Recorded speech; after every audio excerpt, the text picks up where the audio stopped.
Kita unboxing menu makan hari ketiga di Sidoarjo.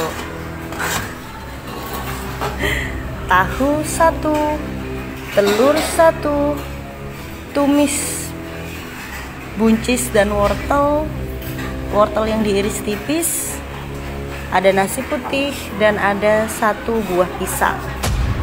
Program makan bergizi gratis berlangsung lancar di berbagai daerah. Ya, namun kritik disampaikan siswa terkait menu makanan yang diterimanya. Salah satunya, siswa berharap agar rasa makanannya tidak hambar.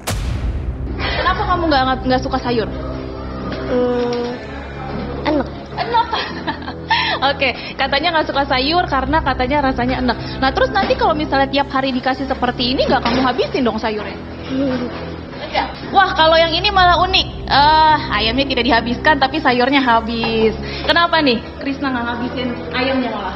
Soalnya rasanya aneh. Apa yang keras? Iya. Ayamnya? Ya. Kenapa? Keras dagingnya atau seperti apa? Karena kulitnya tuh sangat keras, jadi nggak nafsu makan. Langsung kita tanya halo dengan adek siapa? Kansa. Adek Kansa, ini suka nggak makanannya? Suka. Yang paling disuka yang mana? Jeruk. Karut-marut makan bergizi gratis, rasanya hambar, masalahnya segudang. Assalamualaikum warahmatullahi wabarakatuh. Sobat RJ, bayangkan suasana jam istirahat di sekolah. Anak-anak pun berbaris rapi untuk menunggu giliran menerima makanan bergizi gratis dari program Presiden Prabowo. Harusnya di sini menjadi momen bahagia kan? Tapi kenyataannya di sini banyak siswa yang kecewa. Salah satu contohnya adalah di Palembang. Di sini seorang siswa SD sampai bilang, "Pak Prabowo rasanya hambar banget." Nah loh, bahkan di Pangandaran sampai ada yang protes soal bau sayur bakso yang sudah nggak sedap. Bisa jadi ini mungkin masaknya sudah sangat kelamaan, atau kalau tidak, cara masaknya hanya asal-asalan. Kata-kata hari ini, makanan hambar, tak lemak, nah, sudah. Pengennya cak mana rasanya, Katan? Pengennya tak hambar, pakai rempah sedikit. Saya kecewa sama makanannya. Sama rasanya kecewa. Sampaikan ini pada Pak Prabowo. Ini gimana ceritanya? Makanan yang katanya bergizi malah bikin enek anak-anak. Dan tentu saja hal ini bukannya bikin semangat belajar, malah membuat anak-anak ogah makan. Terlalu, karena agak pahit. Dan tahunya juga agak sudah kecut. Kurang gara-gara lauknya tuh dikit. Stiknya juga kurang enak. Emang nggak suka tempe ya? Nggak suka makan sayur? Sayurnya juga nggak suka? Nggak suka? Sukanya makan sayur apa?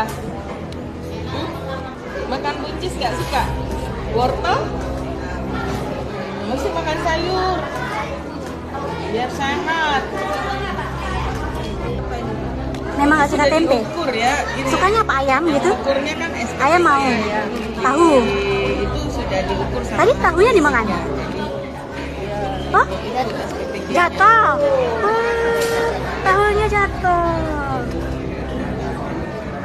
Jadi nggak dimakan sama sekali. Jadi sukanya ayam, ikan.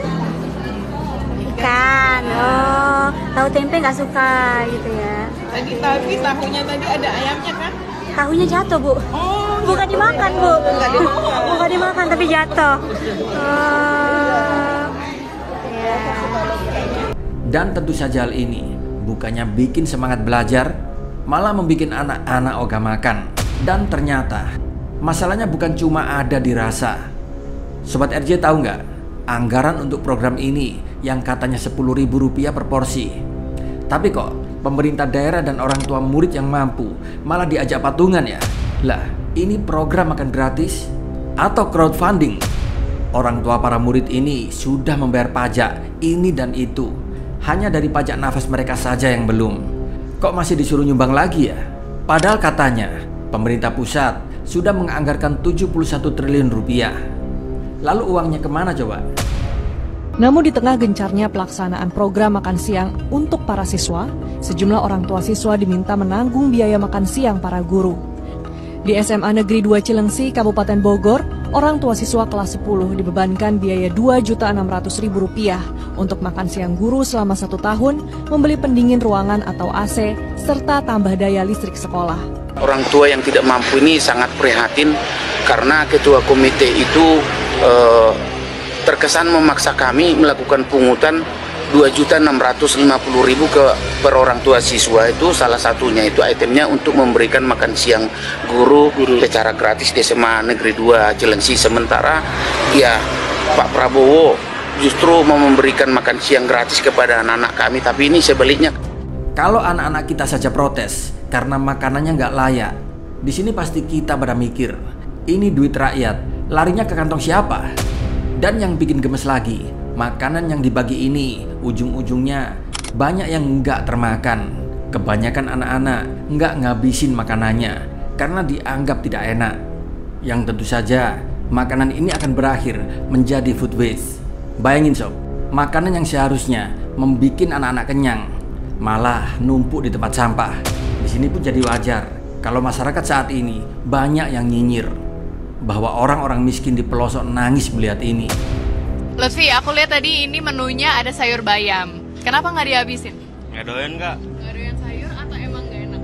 Nggak enak. Nggak enak? Nggak enak. Oke, hari ini emang menunya apa sih? Nasi sama telur. Telur diacak-acak. Ada pisang. Ada pisang. Sama susu. Kata susu. Berarti tadi cuma makan telur sama nasinya aja? Ya.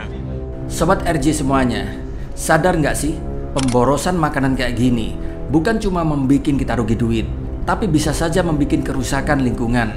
Gas metanan dari makanan yang dibuang itu katanya bisa lebih parah efeknya dari karbon dioksida. Waduh, ngeri kan? Pemirsa, pedagang kantin sekolah mengeluhkan dagangannya ini tidak laku usai pemerintah menjalankan program makan bergizi gratis. Ya kalau dari kemarin pertama kali dikasih tahu ada makan gratis itu dampaknya besar Mbak, soalnya biasanya habis sekian, kemarin sama sekali seperempat pun nggak ada. Kemarin anak-anak ya, tak tanya, saya kan paling deket dengan anak-anak, kok nggak namburi saya gitu, saya apa Bu mau dapat gratisan, ate mangan namburi gitu. Tapi mohon maaf kalau seperti ini terus, dampaknya kantin apa ada gantinya dari pemerintah. Dan gak cuma itu, pedagang kantin di sekolah-sekolah pun juga kena imbasnya. Di Sidoarjo contohnya, omset kantin pun sampai turun 50%. Di sini pun banyak pedagang yang biasanya bisa jualan laris, sekarang cuma bisa ngelus dada. Padahal di sini mereka sangat mendukung program pemerintah ini, tapi kok malah menjadi korban ya? Dan disinilah pemerintah seharusnya bisa mikir gimana caranya program ini tetap berjalan tapi tanpa membuat pedagang kecil gulung tikar. Bukannya malah bikin ekonomi rakyat kian makin merosot. Apalagi saat ini harga barang-barang pokok serba naik. Cabai saja sudah mencapai Rp150.000 per kilo. Dan yang makin bikin kesel, siswa-siswa banyak yang dilarang foto-foto makanan mereka. Di sini seolah ada intimidasi dari pihak-pihak sekolah dengan alasan biar program ini nggak jadi bahan gosip di media sosial. Lalah, kenapa takut? Kalau emang makanannya bagus dan makanannya layak, kenapa harus ditutup-tutupi?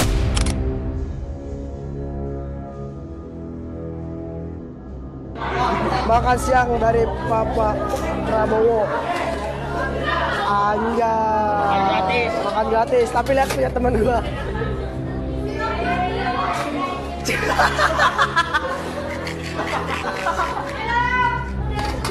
Mana di dalam video tersebut terdapat teman saya yang mendapatkan makan gratis, tetapi porsinya tidak sesuai dengan teman-teman lainnya. Di sini saya ingin meminta maaf atas kejadian tersebut, di mana kejadian tersebut telah diganti oleh pihak panitia penyelenggaranya dengan porsi yang sesuai. Saya juga ingin meminta maaf kepada pihak yang merasa dirugikan, terutama Partai Gerindra. Saya minta maaf yang sebesar-besarnya kepada pihak-pihak tersebut. Ada juga cerita miris. Kabarnya nggak semua siswa dapat makanan. Beberapa kelas cuma kebagian susu encer yang rasanya kayak air putih. Ini program makan gratis atau program bikin iri-irian? Di sini pun netizen sampai komentar, yang dapat makan bagus cuma pas ada pejabat yang datang karena sudah dikondisikan. Dan pertanyaannya, kalau kayak gini, gimana rakyat mau percaya sama program pemerintah? Sobat RJ, ini bukan soal enggak bersyukur, tapi soal tentang tanggung jawab program makan siang gratis ini. Kita semua paham, niat Pak Prabowo ini sangat bagus. Tapi yang membuat kita kritis, kok pelaksanaannya amburadul ya? Anggarannya besar, tapi juga masalahnya segede gunung. Di sini kalau pemerintah memang serius, harusnya bisa lebih rapi dan melibatkan semua pihak, termasuk juga pedagang kecil. Sebenarnya, anak-anak kita gak minta makanan yang mewah, hanya cuma pengen yang layak. Kalau cuma urusan makanan anak-anak saja gak becus, gimana mau beresin masalah yang lebih besar coba?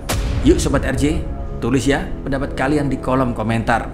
Kalau kalian menjadi presiden, apa yang bakal kalian lakuin biar program kayak gini gak menjadi ajang untuk nyari muka doang?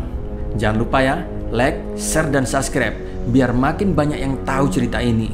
Karena suara rakyat itu penting dan kita harus terus suarakan kebenaran. Wassalamualaikum warahmatullahi wabarakatuh.